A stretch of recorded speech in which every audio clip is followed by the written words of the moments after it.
Do you know the real reason why that narcissist feels so justified in being vengeful, punitive, and angry towards you?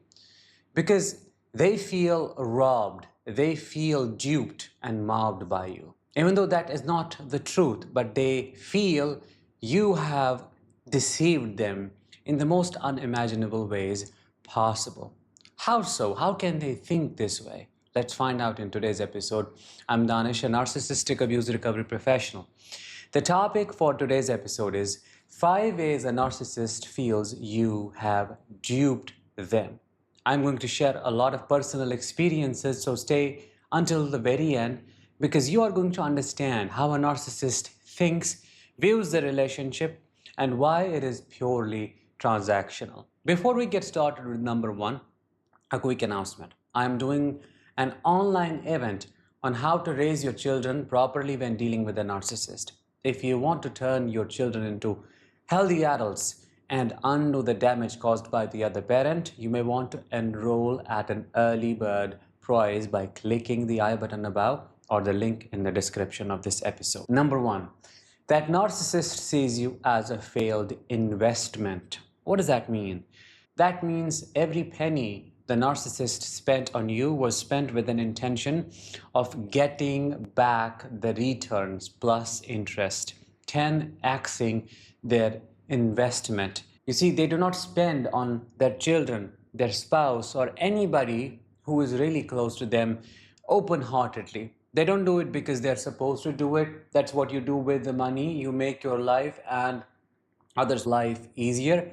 They spend it because they have a plan for you. Let's say they love bombed you, bought you lavish stuff, gifted you, spent money on dates and stuff.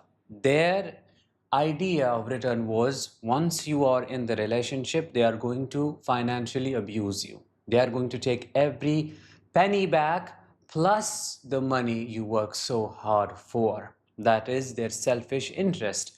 But when you say no, when you set boundaries, when a time comes in the relationship, you say, I'm not going to let you financially abuse me, use me, and treat me like trash, that is when you turn into a big disappointment, like I did for my narcissistic father. A time came in my life when my father spent money on my college education.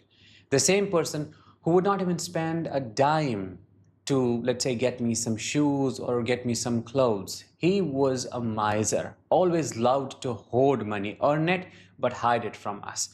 And then he started spending thousands, which made me feel guilty. One day I asked him, don't you feel bad for spending this money on me? I feel so much guilt.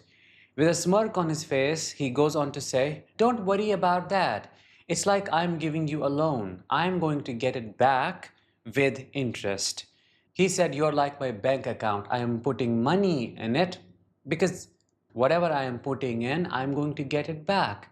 At that time, I felt seen, I don't know, approved because I could not get the depth of financial evil he was plotting for me. But I can look back and understand he meant every word of it. Because later on, when I had my last fight with him, he went on to say, I wish I had spent that money on prostitution. Then on you, at least I would have enjoyed it. Can you imagine? Do you understand how that brain works? So me leaving and creating my own life, creating my own financial freedom was his entrapment. It was a failure for him because I was supposed to work like a donkey, earn and hand it over to him, and he would have the power to distribute the money, my earned money. He would then decide what to do with it. That was his expectation. But because I did not live up to that, I robbed him of that freedom. Number two, when you stop suffering, when you stop caving in, when you stop being subservient and you stand tall for yourself, you set non-negotiables with yourself and you operate from an authentic place, that is when they feel duped. But why so? The expectation is that you should always live under their thumb. You should always let them puppeteer you. You should let them pull those strings. In simple words, they have to be the one dictating how your life goes, career-wise, relationship-wise, in all ways possible. But when you stand tall, when you take your power back, when you reclaim your life and you say, no, I am individuating, I am not going to play the game in the name of maintaining this relationship, that I am going to do what I think is right for me, that is when they feel duped. They'll tell you, oh, it's wrong, it's going to get you nowhere. Very soon, a time will come in your life when you will feel helpless and come begging to me. But at the time, I won't be here to help you. These are the exact words my mother used to tell me every single time I would set some boundaries or do what I liked, what I thought was right for me. And let me tell you this, that time never came in my life. When I recognized, oh, my mother was right and I made a big mistake, I now need her help, I need her to rescue me. That never happened.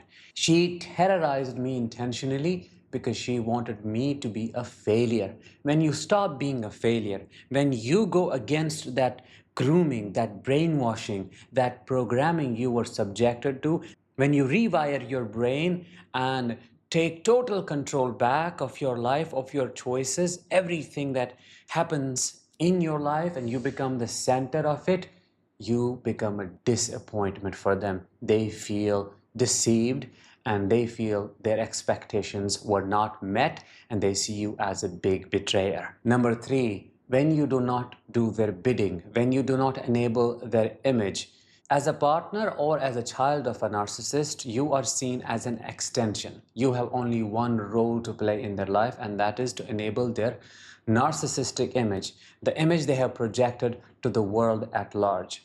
But when you refrain from playing a part in maintaining that facade, when you call out that deception, and when you expose them, when you speak the truth to the people who matter the most to them, you become anti-narcissist. You become the black sheep, the scapegoat, who then is ostracized, who is then cast out as a rebellion, who is then seen as the enemy of the narcissistic family system. Because every person who kisses their behind, who sucks up to them, gets the premium supply back or temporarily is put on a pedestal.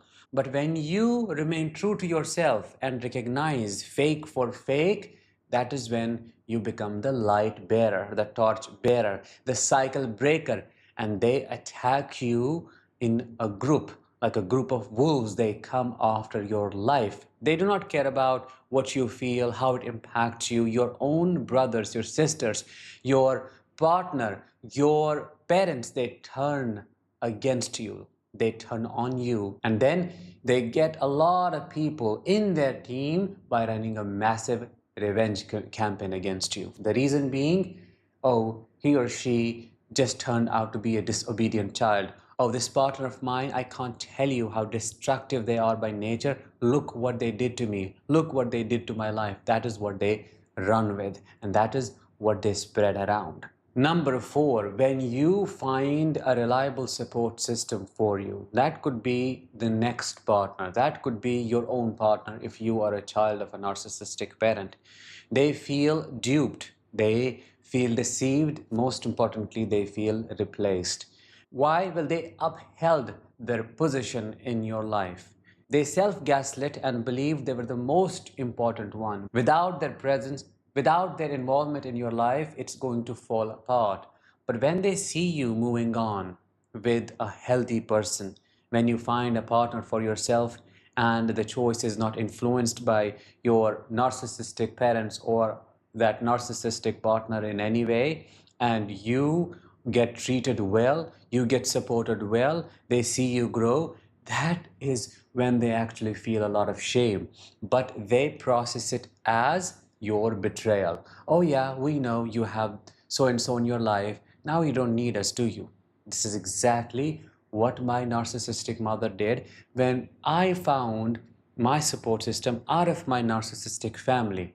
Then the people who were trying to uplift me, who were supporting me, were put down, devalued in the worst way possible. My mother told me out of her arrogance that the person who doesn't even deserve to be my footwear is the person of top priority in your life. What a disappointment you are. What a failure of a son you are. And then She put it as, oh, I said it out of rage. I did not mean it. Of course, she's a covert narcissist. She knows her tricks. But that was a big confession. That is how they see it. When they are replaced, when you move on in your life, you grow, your health becomes better. And these people do not take advantage of you. They do not use you as a doormat. They do not walk over you. They do not trample you under their feet. That is when the narcissist feels they have done something wrong. Number five, and the last one, when you break the family curse. See, my father continued the curse by exactly being the way his father was, being abusive, being malicious, being vengeful, disconnected, cruel, cunning, and a total psychopath to his family and to others. He perfectly created a minion, my grandfather. My father never stood up, never asked himself, am I doing the right thing? How are my choices impacting my family? How am I being present in my child's life? What is that going to lead to? He was of the belief that, oh, yeah, I will have control over my son's life for eternity, but God had different plans for me. So when you go against the devil, when you undo his plans, when you destroy his monstrousness through your actions, through healing your wounds, through healing your generational trauma, that is when you are going to give him a big narcissistic injury. And that devil in your life is that narcissistic family system you came from, or the narcissistic partner who wanted you emotionally dead, who wanted you to suffer for eternity. When you create your own family, and that family is very different, the dynamics within are so different than the one you were raised in, that is when they also feel duped, because they see you as a perfect individual if you treat your partner harshly, or the way they treated your other parent if they were not a narcissist. If you exactly do what is right to a narcissist, they feel validated. However, when you make different choices and it's happening in front of their eyes, they can't do anything about it. They can't brainwash you anymore. They cannot gaslight you into thinking, oh, you are making a mistake, or you are giving too much importance to the other person, to your children, to yourself. That is when they feel truly defeated, duped, betrayed, neglected, and abandoned, but for good. Which one of these have you done in your personal healing journey? Let me know in the comments. With that, let's bring this episode to an end. Thank you so much for listening and watching.